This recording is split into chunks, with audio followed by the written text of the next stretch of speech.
Hey everybody, it's Jane Johnston with the Bar Hill Group at Remax Camosun, host of He Said, She Said, They Said, a real discussion on real estate in Victoria. I'm here with... Hi everybody, it's Andrew Plank with Royal LePage. How's it going? It's going great. I'm out camping for a few days with one of my kids. So we're up near Nanaimo at the Living Forest campsite. Coming to you live from Living Forest. How's it going there? So far so good. We rolled in last night, went for a nice walk and explored the area a bit. Beautiful campsite. First time here. It's going well.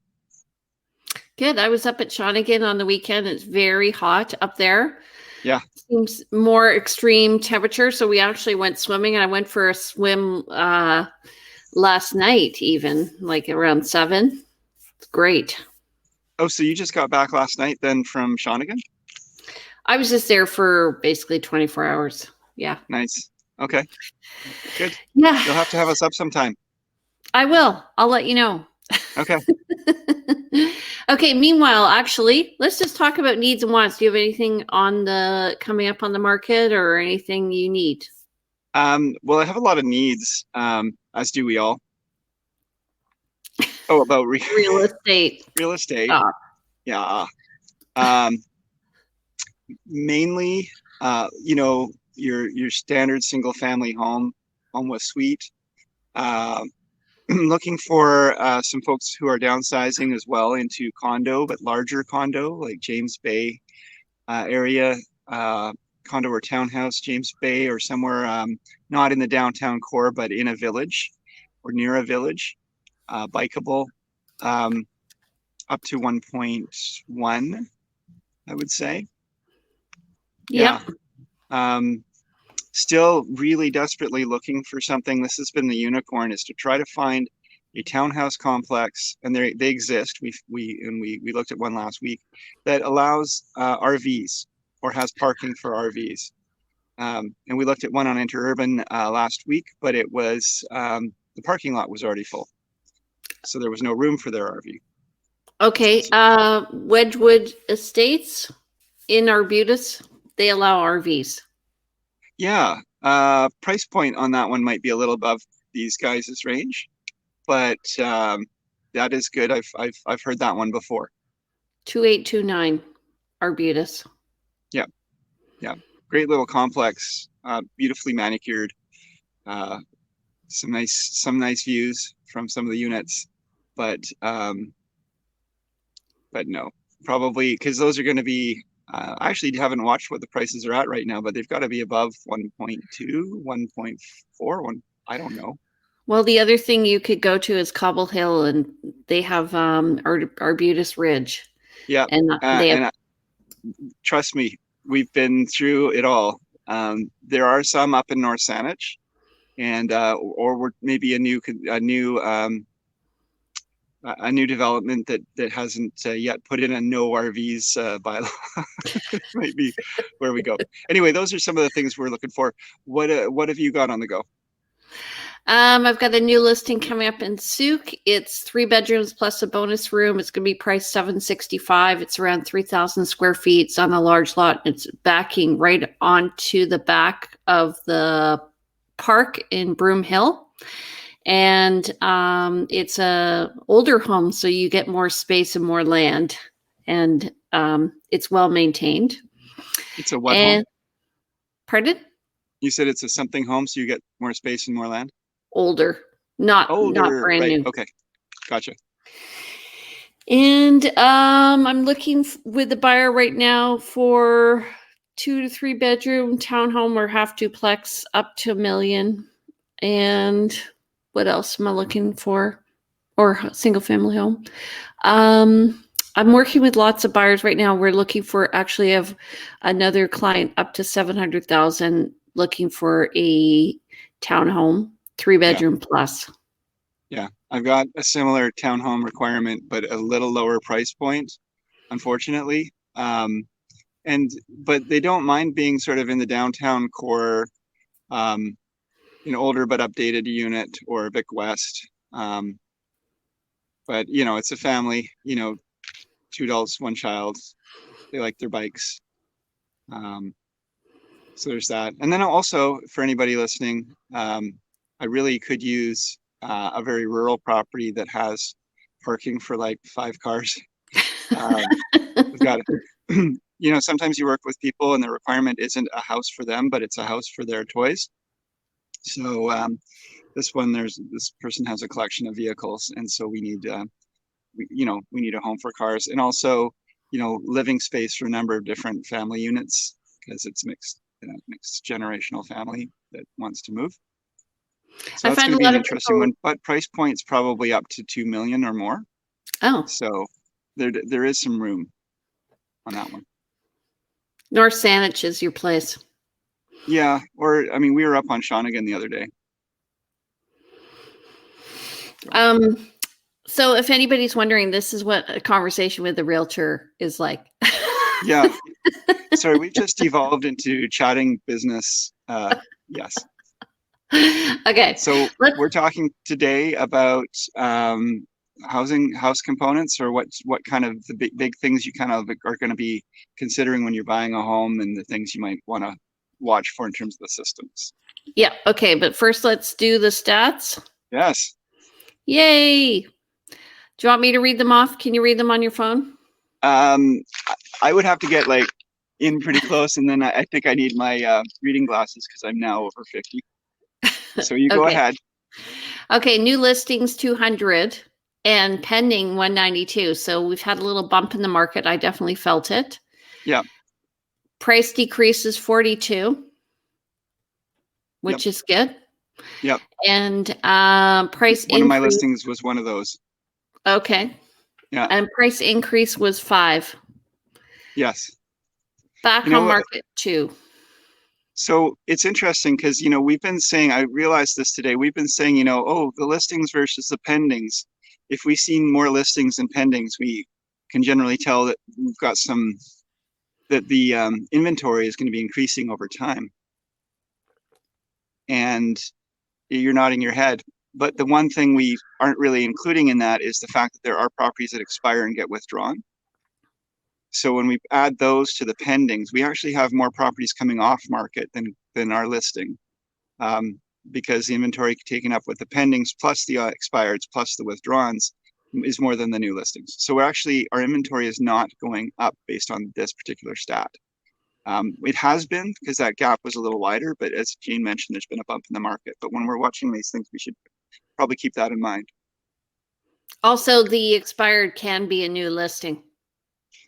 Yeah, so that can confuse matters and be a little harder to quantify for sure. Good point.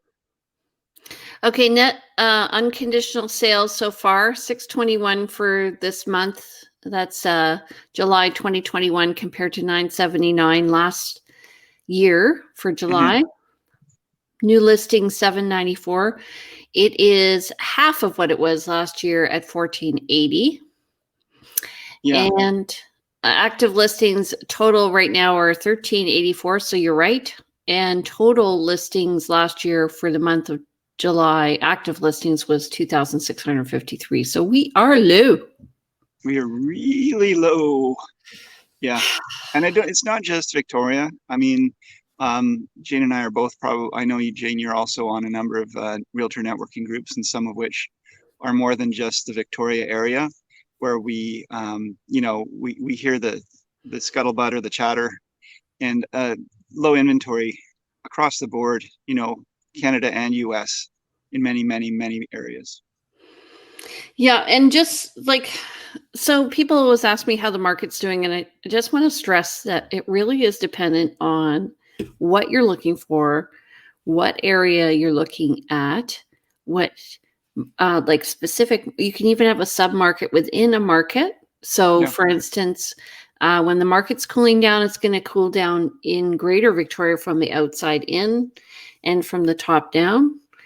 Right now, I'm seeing, my theory is that the condo market, which was depressed last year, started to pick up in December.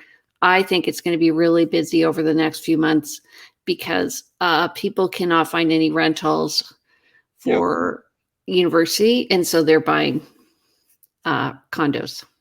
We were calling for an increase in the condo market last year. The gap was we'd seen it widening. And with COVID, I think a lot of people were looking for more traditional housing and moving out of the downtown core and the condos and stuff. But there will be a coming back, and the gap still hasn't completely closed. So 100% definitely agree with you, Jane. The condo market still has some room to go up. Yeah. So that's going to be the next hot market. So if you're interested in getting in, get in now, I think. Yeah. And, okay. And what Jane, sorry, Jane, but I want to say too, because you referred to, and I wanted to get my 2 cents in, because is that you said, there's individual markets in every corner. And if you're looking for the cookie cutter home that everyone's looking for, that's going to be a little harder to sort of game that system, I guess. But if you're looking for a specific type of home, let's say a certain size condo in a specific area, what you may find that they're going quickly over and over again, but the market for that might be that all the other buyers eventually buy, or there's inventory in other areas that people are looking at, and that particular building, that particular style that you're looking for, there could be a gap where nobody else is looking for that, and you get to come in and buy the one property that has listed. So don't give up. There's micro markets all the time, and things that, the number of buyers for any particular product waxes and wanes. You're right. And so specifically, I'm thinking if you're looking for condos in Saanich East, hot times for that market are in April or May, or when university gets out usually. And then again in August when people are buying for the next year. So every time I have a listing coming up around there, house or condo, that's the timing I'm looking at. And so then if you want to get a deal, you might want to look just slightly off that market to look at other times. Yep. Patience, grasshopper. I've said that so much this year. Okay. Let's talk about just the components. Well, first of all, when you are looking at a house with a client, we are not home inspectors. We are only realtors, but we attend, I would say, 500 plus. I've attended over 500 home inspections. So I'm career. And it's interesting how things change over time too. The things that people notice, or the things that inspectors are drawing attention to. I mean, there's a lot of consistency, but sometimes there's new things that come up over time or become new on the radar. But yeah, we've sat through a lot of building inspections. We are aware. Obviously, we help people buy and sell homes. So although we can't speak to specifics, we can certainly say, in general, these are the kinds of things we see, and these are the kind of areas you really, really want to pay attention to. Right. So just starting from the top, the first thing is the roof. I always look at the roof and see if there's any curling, or I can't see the granulation, but sometimes you'll see dark spots on roofs, which means that the granulation has gone away. You're kind of almost getting a burning happening on the roof, or there isn't adequate ventilation underneath. So I also, when I go to neighborhoods, I look at roofs to determine who has money, because a roof is often something it's a big ticket item and people don't spend the money.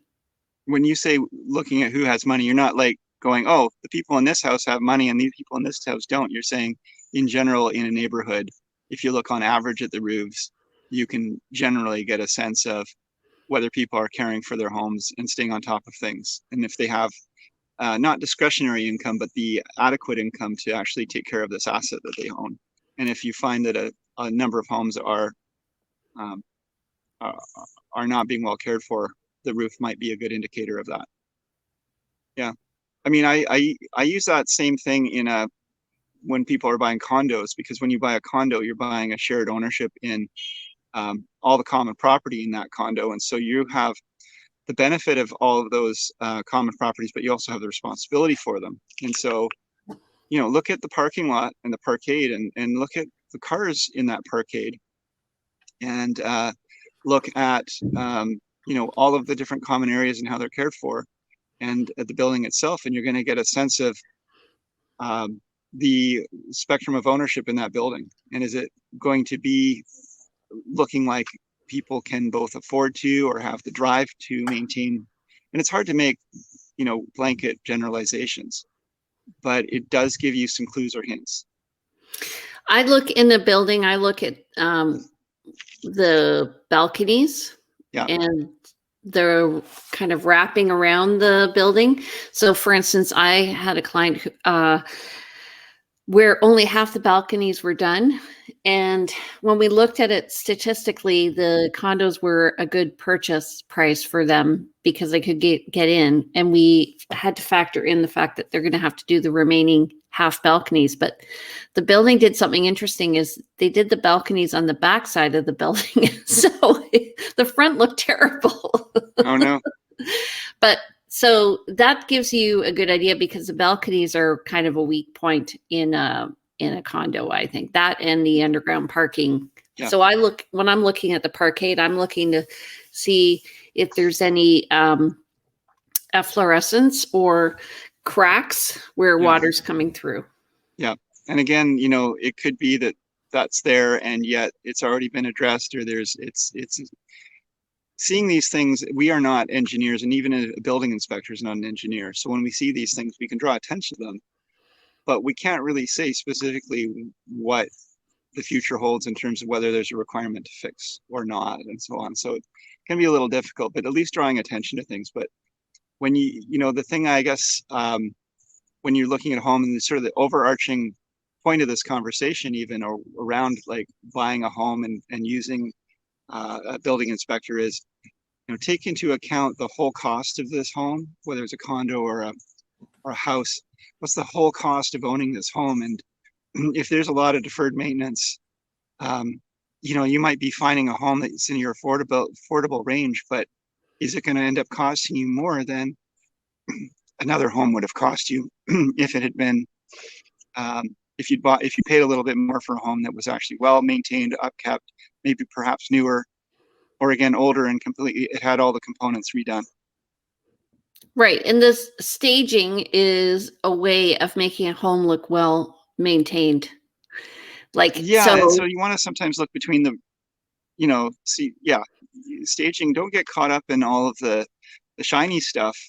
Sometimes you want to look under the hood and kick those tires and see how this place, make sure the fenders aren't falling off, to mix all kinds of metaphors. It always kills me when people say, "What's my condo worth?" without me seeing it. I'm like, I don't know. Yeah. Yeah. I have to open up the hood to look at the engine. Yeah. But things like, so for instance, probably the most important thing when you go to a house is, does your key work in the lock? That's the first thing that people are going to be looking at, like whether or not I can actually turn the key in the lock. So one of the key pieces of advice that I mean, obviously not, it's not a key piece of advice, but it's the experience that people have from the moment they drive up to your curb, is how do they flow into your home? What do they see? What do they experience from every moment? And if their first impressions right off the bat are, a bunch of mess in the driveway or leaves everywhere, where they see, oh my gosh, I'm going to have to be raking all the time. There's moss on the roof. They get to the door, and then the realtor is fiddling with the lock and can't actually get into the home very easily. These all create friction. And right, and people are responding to it without knowing that they're responding to it. It's like the temperature of the house. So, okay, a few things. First of all, cut your grass so it's all uniform, because those little odd pieces sticking out show up. Make sure your front entrance looks nice. Your key works. When you're going into the house, often I'm looking at the ceiling. I'm looking to see cracks in the ceilings, and so you want to make sure anything. In an older home, it's common to have cracks in the ceiling because of the homemade trusses flex. Yeah. And you referred So to temperature, and one of the things I see in vacant homes, you walk into a vacant home, especially in winter, and everyone is being respectful and taking off their shoes and coming into this home, and then they're freezing, and their experience is all like, I can't stay warm, and the home feels cold and unwelcoming and not friendly, and it could be a beautiful home, but turn on your heat, and even have the lights on for the agent when they arrive, if it's just a little bit of extra um, hydro bill, but don't make the agent run around and try to find all the light switches, especially if they're sometimes a little hard to manage. People can just walk in and flow into your home and experience it and be comfortable uh, with the heat at a comfortable setting and everything well lit, and up the amps of your the wattage of your bulbs, even, so that light fills the corners and the place feels bright. um, these are all great ways to help someone experience, and we're way off topic, Jane, but this is always helpful, and we just sort of, I know we free flow in this. well, it's interesting because I did a market analysis on a condo that's coming up in a few weeks. It's rentable. Anyway, I showed the condo before when it was for sale, and I said, I remember when I walked in how dark your hallway is. So, you know what? If you change the switch to just being a light sensor, Yeah. so that when somebody walks in, the light turns on. I said that will just change the whole way your condo is perceived from the very first step in. Yeah. And the seller's like, that's a good idea. Yeah. So, Because if and you have then, to open the door, get in, it's dark, and walk across the hall to go turn the light on, then you're experiencing that dimness and darkness for those first few seconds of your entry, and that's no good. okay, so roof. So eaves troughs are something as well, I think, that people need to focus on. So I went to a house the other day. The eaves trough in the front was cleaned out. The one in the back looked like it needed a serious haircut. It had like weeds coming out this Yeah. deep, and it was just because they'd had a contractor in to clean the eaves troughs and they hadn't been done. But what happens is the water comes down the roof and then it goes back up underneath the shingles. We had it happen in our house once. So maintaining those, just getting the little weeds out of your eaves trough can make a big difference. And then perimeter drains is something that people don't pay attention to, but they need to be cleaned out every 5 years. Yeah, get them roto-rooted and cleaned out, because the roots do grow into them and it starts to clog the system. And depending on your perimeter drain system, they're very complex, and obviously they're underground. You can't see what's there necessarily. An older house may just have some clay tile. It may not have anything. It could be all collapsed. You could have something called Big O, which was more from the 80s, and it was sort of a corrugated plastic, which was easily destroyed by the roto-rooter kind of stuff. Or you could have the newer plastic stuff, and it could be in a single stage or two stages, where it's one set is your downspouts for draining the water down, and the other set is for your groundwater to disperse groundwater. Or you could have a single set where it's just all going into one set of pipes. And again, hiring a building inspector won't necessarily tell you those answers. You might want to hire a specific Roto-rooter guy. perimeter drain expert for this. And if you don't, then you may not know what you're getting. And, we sometimes see, newer looking white pipes coming out of a home, and it's usually an indication that something's been done, but it's not a guarantee. People do sometimes just put those pipes in place, or they may have just replaced a section, but not the whole thing. Yes, so you're noticing a theme here for those listening. Jane's been talking about roof and downspouts, and now we're talking perimeter drains. It's water. Water is the theme. And when you think about your home, there's sort of, from the top down, you're thinking water. From the bottom up, you're thinking structure and foundation. And those are the two, kind of major pieces that you want to consider. And then the rest, the plumbing and the electrical and, asbestosis and all those things, those are, what's going on inside. But, weather is a big piece. And, well, it's funny you say that, because when people come from the Ontario and they're looking at the roof and they're like, it's 5 years old, they're thinking the roof is going, that's it. But here, right, the roof lasts longer, but they suffer from mold and growth of green stuff, whatever it is, on the roof. Whereas in Ontario, the cold takes care of that, but the snow is much harder on the roof itself and pulls the granules off. And I think, I'm not sure if we mentioned last week, but it came up this week in a conversation. Do not get anybody to pressure wash your roof, because I showed a home in Brentwood Bay, and clients wrote an offer, and we got a building inspector, and he was showing us these photos of this roof that somebody had been up there, and that seller had hired, this was an elderly seller, and unfortunately they had hired somebody to clean the moss off the roof just before listing. And that seller had this person had come in and pressure washed their roof, and that person had pressure washed the granules. There were trails on this roof, and just like, they had destroyed that roof. It had been a good roof, and then somebody had gone up there to try and beautify it. And so you want to hire the right people if you're going to do this. Moss on the roof isn't necessarily a problem. We live in the West Coast. There are trees around. Organic matter collects on the roofs. Moss grows on the organic matter. It's not going to do a lot of damage if it's a little bit of moss over time. It makes it look a lot better if you hire somebody to remove it. Just make sure you do the right people. Get the right people to do it, because you do not want to pressure wash that roof. I had a client shovel a flat roof, shoveled all the granules off, and you could tell where he did it. And anyway, he blamed the roofer, but I'm pretty sure the roofer didn't make the problem. This is a completely side story, but we all do stupid things. And I remember going skiing one time, and I had this snowboard, and my car was covered in snow by the time when I came back. So I tried to clean my car off with the snowboard, forgetting that it has a metal edge. Edge of the snowboard. So I scratched the heck out of my hood.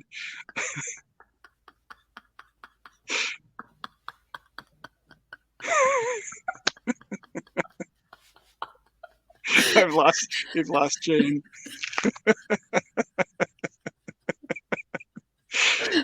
Anyway, we all do stupid things, but try not to. Come back to us, Jane. Come back to us. Okay. You can't tell because it's covered in snow, right? So it's not until you kind of... You can do those things, but never admit them. Say what? No, don't admit them. Those things, but don't ever admit them. I know. Okay. I'm not afraid to admit these things. I'm just not. We all do these things. It's part of life. Okay. And I was a teenager or early 20s at the time, so I giggled. Okay, moving on.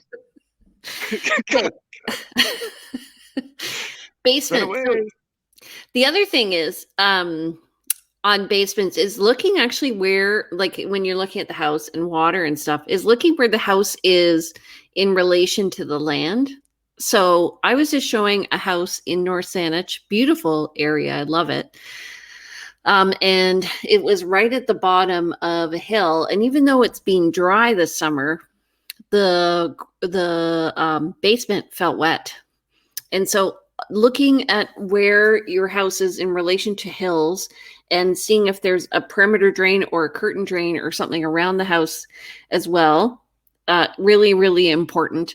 And so you can look and see if you don't have a slab. If you actually have a basement, you can actually look and see if you have efflorescence around the inside of the foundation. Yeah. So these are things that we look for. Efflorescence is like a white salty material that as water comes through the concrete and then evaporates on the inside, leaves these white salts. So when you see that, it's usually evidence that moisture has been coming through in some way, somehow. Jane, too, like if you're in the backyard of a home and you see a lot of moss, or there's a bit of a dip and you're in a low area amongst other homes, you're probably the home itself might be set up above and probably on a slab and will never have problems with water, but your backyard might become a marshy a marshy swamp every spring or fall and winter. So you want to kind of consider like and think about all the seasons when you're buying a home, and where is the sun going to be travel, how is this home oriented, and how much warmth does it get in order to dry itself out? Is it surrounded by trees in the woods, or is it really exposed to all of the elements? And both can be problematic. I had a listing on Newton where the backyard flooded every winter. And so we disclosed that. There was a drain right in the middle. So, I mean, anybody could have seen it, but we disclosed the fact that, and we had a picture of the backyard so you could see it was like a big pond. But anyway, the water table is just high up there. Okay, Right. Let's talk windows. So, I had a home inspection last week, and Russell Cass from Home Check came, and we were talking about roof, like where are we going to spend the money? So the roof was going, and the windows were all original single pane. And what he was saying was because they were single pane and there was not opening, they were not likely to leak or be drafty. There was going to be convection happening on them. But where to spend the money in the meantime was on the roof. So I thought that was interesting because a lot of people look at windows, they all go, "Oh, are they double pane?" But the roof was he was saying the better investment. Yeah, I mean, windows visually look good to people. I mean, when I walk through a home, it's nice to see newer vinyl windows, and all things being equal, it speaks to somebody having spent some money to update their home. But it's not as necessary as a roof. The windows are probably not going to leak, as you said. The thermal value of putting in new windows will increase, but it's for the savings that you're going to get out of your hydro is not going to be significant enough versus the cost of what happens if you have a leak in your roof. And then what if it's a small leak that's just getting into your attic and causing mold? And these things happen over time, and it's kind of unseen. You're way better off spending your money on that roof. Yep. So, and one thing too, Jane, like one thing about roofs, and I've talked to remediation experts about these things too, like you make a change to one component in a housing system, it can actually affect other components. So you want to kind of consider how the whole system works. Sometimes an old roof with drafty drafty rafters and all that may have good airflow, but you bring in a brand new roof and good venting even in it, but there's some other component that's kind of missing, or they've tried to save some money in some other area, and it can cause problems that weren't anticipated. So just make sure you do it right, and you consider all of the components in your home when you make an upgrade. Yep. So actually, this happened often with those cedar shake roofs in Oak Bay and in Broadmead. And so those naturally breathe. And when people have changed those roofs out and put in the fiberglass shingle, they often haven't put in enough ventilation. And so you get the mold buildup. And then I was going to say the mold buildup can happen anywhere in your house, inside the house, if there's not adequate ventilation. So previously, cupboards used to have louvered doors on them to allow air to circulate. But if you have a cold wall and you have your wedding dress or whatever in a plastic bag and it's right against that wall, you can get mold there. So very important to allow some ventilation into your closets. That's often why you see those circular things, because houses now have become so airtight. The modern houses, you need that circular vent to have the air coming in. So really, I'm like a big fan now of the louvered doors, and also on in linen closets, even having slats instead of solid shelving, so the air flows. Like we've gone away from some really good ideas over time. Yeah, these things were there for a reason, and we don't always think about it. And we think, oh, for design aesthetic, I want to change this up and have something that's a cleaner look, or I don't want these slats. And then you end up with more problems. So I think, you referred to those Oak Bay homes or Broadmead or what have you, where they've replaced the roofs. It's sometimes, you get your brother-in-law to come over, or you know, you just, well, we can do this ourselves. We know what we're doing. It's not, rocket science replacing a roof. Um, and yet there hasn't been consideration for the bigger picture stuff. And so sometimes you can cost yourself more by saving yourself, trying to save money. And the same Yeah. goes with hiring real estate agents, of course. I can sell this house myself. You don't know what you don't know. So hiring someone who has been through this down this road many times before and knows the path well can help guide you in decisions that are going to save you time, save you money, make you more money, and avoid all kinds of problems. So these are things to consider when you're looking at spending your hard-earned money is, do I really, really know this? Have I been down this path before? Am I going to do better by hiring someone? And so I whether tried it's a to new roof, I yeah, tried to sell my own car, and I was like, yeah, I sell real estate. I could sell my own car, whatever. yeah, Anyway, I ended up paying for the GST on the car because I forgot $1,500. It's like so dumb. Okay, right, so regarding ventilation as well and moisture is bathroom fans. So in 1970s, homes often had the fans above the toilet and not in the highest part of the bathroom. So understanding how your bathroom works, we often see mold. And every time I go in with an inspector now, they're like, after you take a shower, shut the door, leave the fan on, and then making sure, like for at least 30 to 60 minutes, and then making sure that it's venting. So previously they used to allow it just to vent into the yeah, attic space, and yeah, now it has to go out.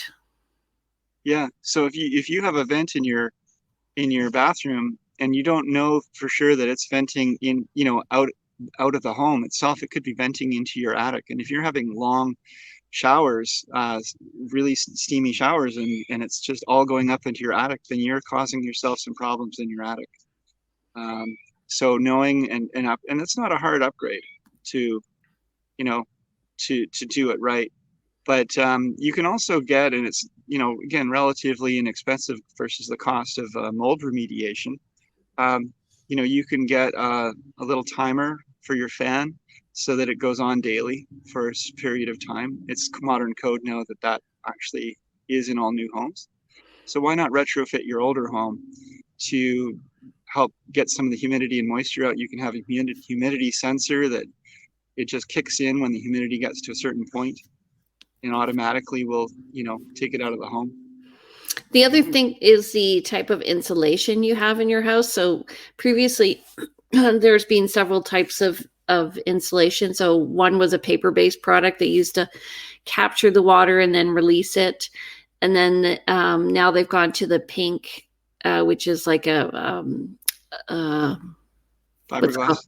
Fiberglass insulation. But previous to that, they had vermiculite, which was a rock, which was actually fire retardant, and then mixed in with that was asbestos. And so just looking at an attic and seeing what's in the attic often can be instructive to the whole system of the house. And sometimes people have just put the new fiberglass on top of the old. So Right. Yeah. understanding the mitigation, how we're going to deal with that too. Yeah. And, let's speak about asbestos for a bit because, I mean, this may be an unpopular opinion, but in many homes, well, it's considered to have any home under, older than 1990 is considered to have asbestos. And I work with a lot of people who, the minute they hear the A word, they want to run and say, no, I don't want to buy this house. There could be asbestos on the tape around the ductwork. There could be asbestos in the insulation. Um, all of these things are there because at the time asbestos seemed like a good idea, and it was, and it still is, in terms of performing its function as being a fire retardant.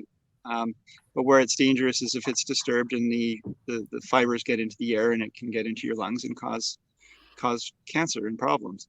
But if it's not disturbed, and there are remediation and mitigation options, um, you know, it doesn't have to be the end of the world for a home purchase. It just needs to be an awareness piece. This is what's happening, and this is the risk, and this is what it costs to remediate. This is the effect of leaving it behind. And so asbestos can also be found in things like, so in this house that I was doing a home inspection on last week, it was in all of the linoleum and the tiles around the floors. And so for those, what we recommend is that you don't disturb them and you just go over them with a new flooring. Because they actually will protect your house from fire. They're going to slow it down. Yeah, and it's in the drywall mud on older homes. And one of the real things you have to consider is if you are planning a renovation now or in the future, you're going to need to get your different components tested for asbestos content. And then if there is asbestos content, then there's certain procedures you have to follow, which will increase your costs of that renovation. And of course, if there's vermiculite in your attic and you plan to put in pot lights, if it's in the attic and you're never going to go up there and it's not disturbed, it's fine. But the minute you want to do some wiring up there or put in some pot lights, now you're looking at a lot of additional cost, or, just have it all removed by a proper company. So often people are focused on the aesthetics of a home. Do you talk about those when you go in, like the kitchen cabinets and all of that stuff? Yeah, I mean, I try to give people a general overview perspective of let's start with the big pieces, location, floor plan, how's the flow of this home? Because if we have good location and floor plan and the general condition of the home is good, then the cosmetics are something you can deal with over time. But I try to note when people get too caught up in seeing the shiny objects of, oh my gosh, this is an updated kitchen and this is great. And I say, yeah, but they spent all this money, but it doesn't have the kitchen triangle, which is a design feature. The fridge is over in that corner and the stove is over in that corner. The fridge door opens the wrong way, which isn't a big deal. You can fix that, but that's my pet peeve. But this wasn't a well-designed kitchen. It may look good, but it's a galley kitchen. That home we saw, the other home we saw had a nice big open kitchen, and I know you love to cook, and there's room to develop it, and there's a walk-in closet and all of these things. It works well. This home, doesn't have flow and is not well designed, but it's all updated. Which would you rather have? What do you do? What's your perspective on that? Well, first of all, I think people tend to, I don't know if this is the right word, denigrate the old cabinets from the 70s and earlier that are solid wood with those exterior hinges. And those I find are really fabulously built. Like even now, they still open and close, and usually without any problems. I look at those just to sort of say, okay, this is something, here's some design ideas for making this more modern without a lot of cost. Yeah. Often I don't recommend, if the kitchen's working, I don't recommend replacing things like cabinets and stuff like that. People can do that. I find often they say they want to do it and then it's the last thing they do. But I do find I talk a lot about flow as well. Like when you're coming into the house, like where are you going to hang your coat? Where are you going to put your boots? How are you going to enter into the home? Where do you normally, where will you be hanging out? It really is looking at the lifestyle of the person who's buying the home. So for instance, I was looking with these two guys, we were looking for condos or townhouses that allowed 2 dogs. And so we ended up on Luxton. And so there were maybe like 6 or 8 townhouses available.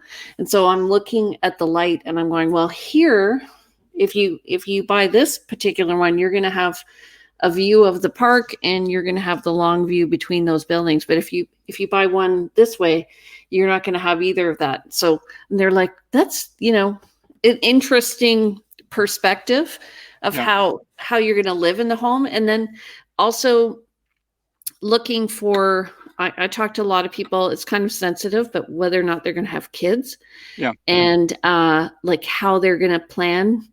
I mean, you save a lot of money buying the right house off the bat. Yeah. Yeah. I find that people are, they talk sometimes about finding a forever home, which you have to be careful about. I think you should look for your 5 to 10 year home and think about what changes could happen in your life and try to build something into that. But if you're trying to find something that fits a forever everything,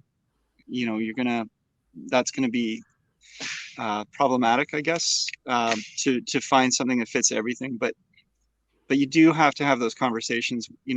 Hey, are you thinking about having kids? Because if so, this home could work better than that home that you saw over there, and you're going to have this flexibility. And it's, you're going to be also, closer to amenities and so on and so forth. You know, um, Definitely one of the things you said too is, as you walk through the home with people, you ask them to think about what would it be like to live in this home, and really, this isn't some people do this as a sales technique. I do this as a what what are you going to experience here? What's your real life daily experience of living in this home, and what are the things you love to do in the neighborhoods? Like, do you like to bike? Is this, do you have to go through a bunch of traffic to get to the bike routes you really love? Or is this right, backing onto the Galloping Goose Trail, which you want to use every day? Is Yeah. Is this a condo where you have to take the elevator up to the third floor and then walk down a labyrinth of hallway before you get to your front door? And are you going to be carrying your groceries every day? Is this a house where, you're in your 60s, late 60s, let's say, and you're still very spry and active, and yet at the same time, the kitchen and all the main living spaces are it's a 3-story townhouse, and you have to carry everything up from your garage level to the top floor to get your groceries there. How is it going to be to actually walk into this house, take off your coat, and be home? At what point are you actually home? Yeah. Is I think sometimes people, like, I agree, you have to look at their lifestyle. Also, sometimes people tend to, uh, gloss things over? yeah, or they're like, I have one set of clients, I love them because they love every house they go into. Like, they Yeah, go, I love this house. And if the listing agent's there, they're like, so yeah. are you writing an offer? I'm like, I they had a love client every for house. years. For years, she was looking for a condo or townhouse, and she would do her own thing often and go to open houses and so forth. And I would get the call all the time from agents being like, "Oh, your client so and so came through the open house, and she loved it. She just loved it. So, you might want to get in touch with her." I'm like, "Yeah, okay, thanks." And I'd follow up and be like, "Oh yeah, no, this and that," but never, like, just I loved said every to these home. clients, the thing is with them is they're such nice people, is Yeah, that they're just really respectful of the house that they're in, and they appreciate what they're seeing, and they are very serious buyers. But after a while, I've learned to wait for the second set of questions to come out after they've yeah, digested it. But the first blush is always it is rose colored glasses. So, yes, and that's actually yeah, this is a very important point because yeah. understanding your clients, what? Oh no, go ahead. It's a very important point because if you understand your clients and their perspective and their lifestyle, whatever, you begin to anticipate the type of question that they're going to ask, then you can answer it as you go through the home. That's a good point. Yeah, and we want to start seeing.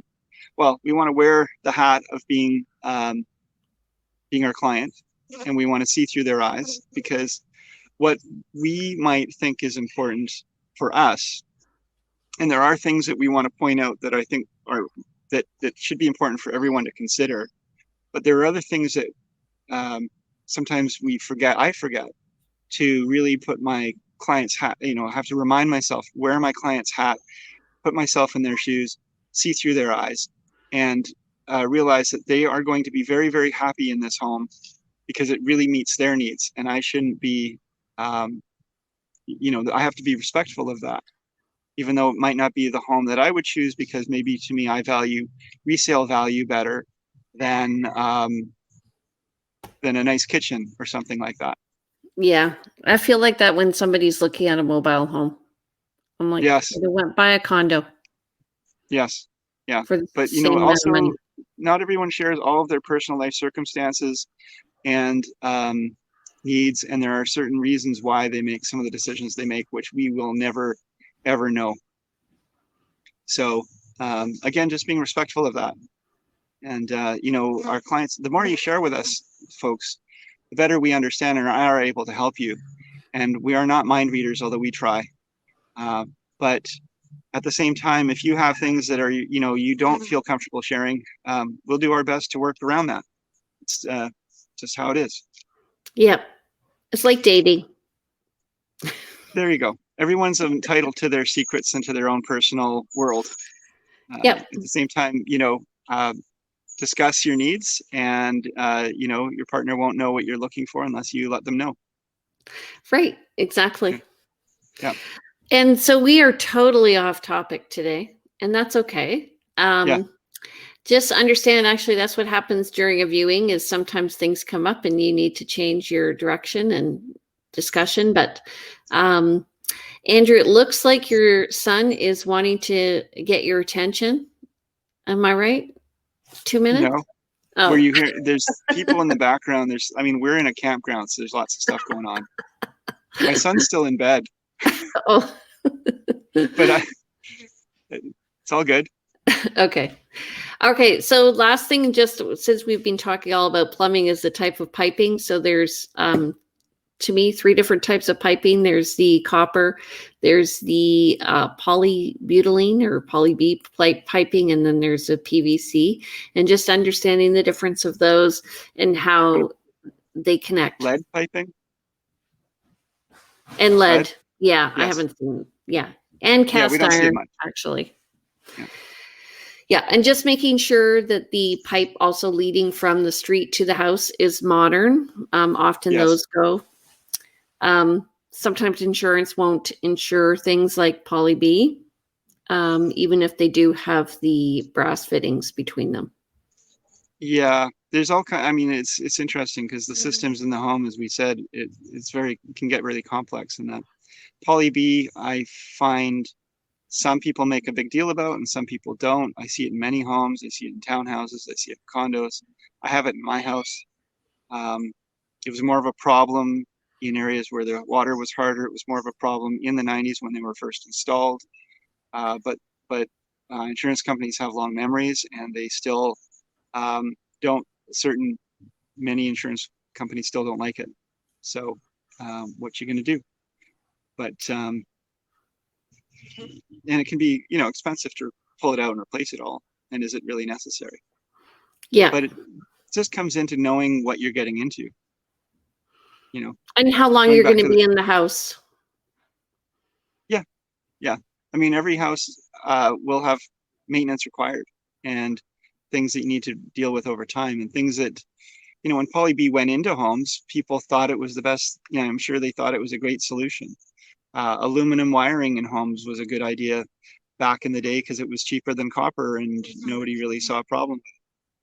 We mentioned asbestos. These are all things that seemed like a good idea at the time. And I don't know what, 20 years from now we'll be talking about from the home constructions of today that seemed like a good idea now. We seem to have it down pretty well, but there could be things that come up that suddenly make our homes, problematic. Christina's saying, such a good conversation. A realtor's guide to adulting might be a good collaboration for he said, she said, they said. I like it. That is great. Thank you, Christina. I love you too. Hey, what about me? They're good friends. They live I met them at, they're from Pearson, but I re-met them at a wedding in oh my God, Yellowknife. So. Oh, fun. Yeah. Oh, cool. That was a long time ago. Well, yeah, A Realtor's Guide to Adulting.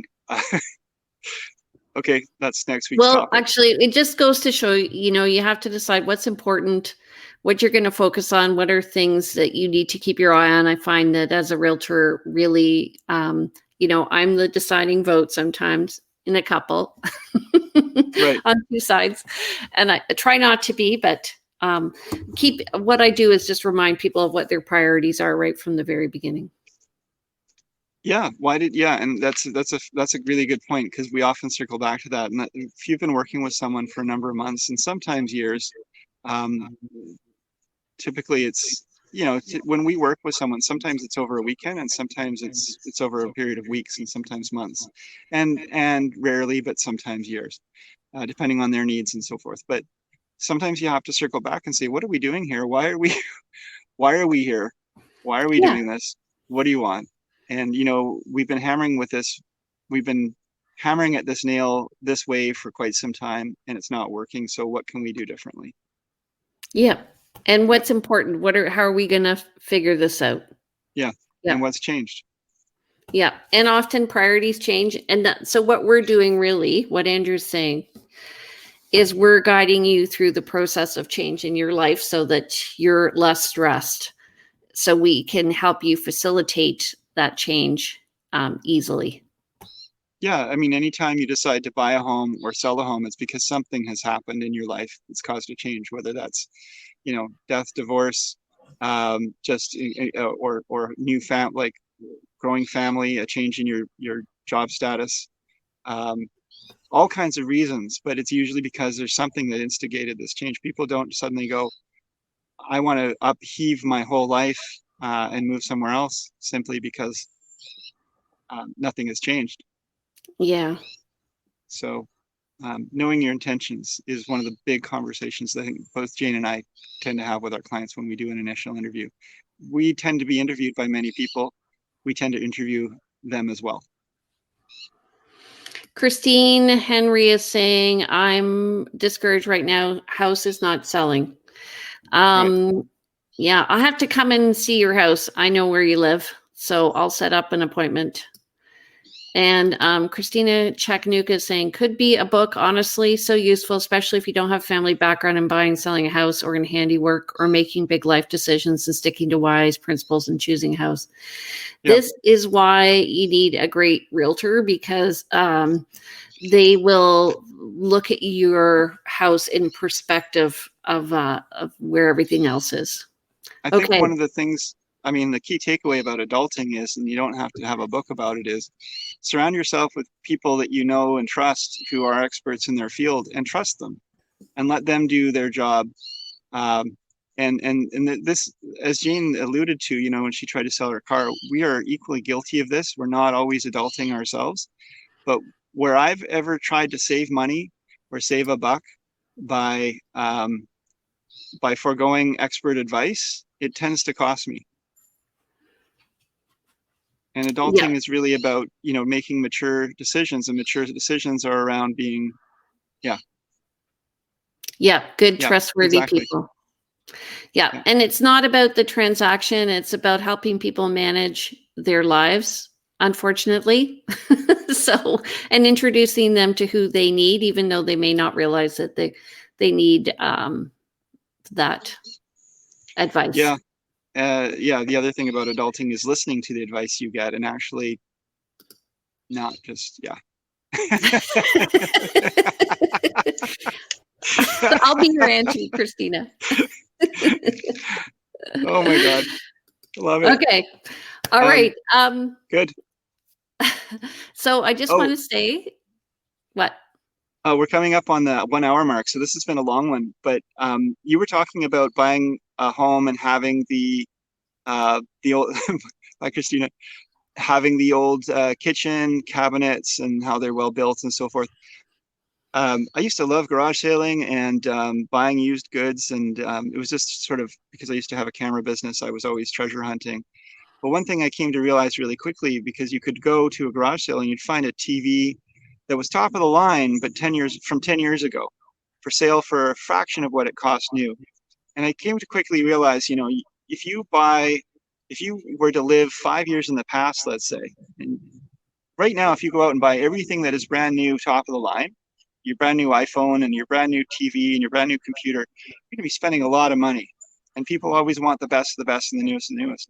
If you buy all that stuff today that's 5 years old and it all still works, you're living like royalty, but just 5 years ago. And the point is simply that we have this sense or need to have the newest of the new, and yet we can live quite well and quite comfortably, and we don't need all the new appliances and all the new kitchens. And I just dealt with electronic problems on my oven, and people were posting to the Facebook post that I did, hey, my 20-year-old washing machine has worked forever versus my, the brand new ones keep breaking down.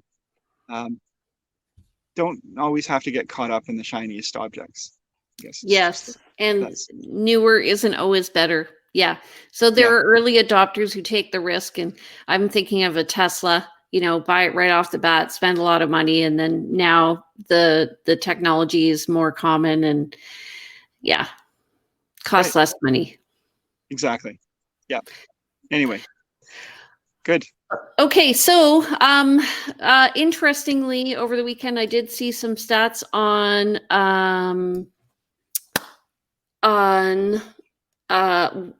foreign ownership and where the buyers are coming from. So I thought maybe we could discuss that next week. We are also going to be going over our stats, so they'll be in.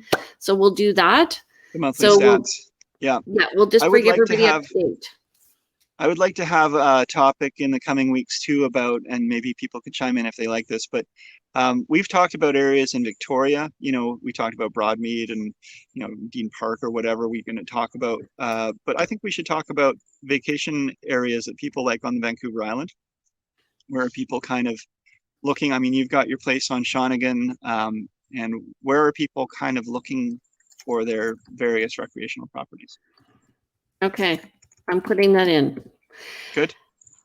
Of course, it is topical because Andrew is on vacation. Thank you for joining us today. Yeah, it's fun. Okay, everybody, have a great week. We'll see you next Monday. Don't forget to subscribe every Monday morning. He said, she said, they said, a real discussion on real estate with Andrew and myself. You can catch us on YouTube. We have all the recordings there. Or you can go to Andrew Plank's site, which is we go. Is it coming up? Anyway, so you can reach me at my site, andrewplank.com, or email info@andrewplank.com. Call me 250-360-6106. And Jane, how do we reach you? And I am editing my thing right now. You can reach me at 250-744-0775. You can email me at briarhillgroup@gmail.com or visit my website. I have one of two. One is briarhillgroup.com and the other is vancouverislandtime.com, where we focus on neighborhoods. All right. Thanks for joining us today. See you next Monday at 10 a.m. Have a good week. Sounds good. Bye. Bye.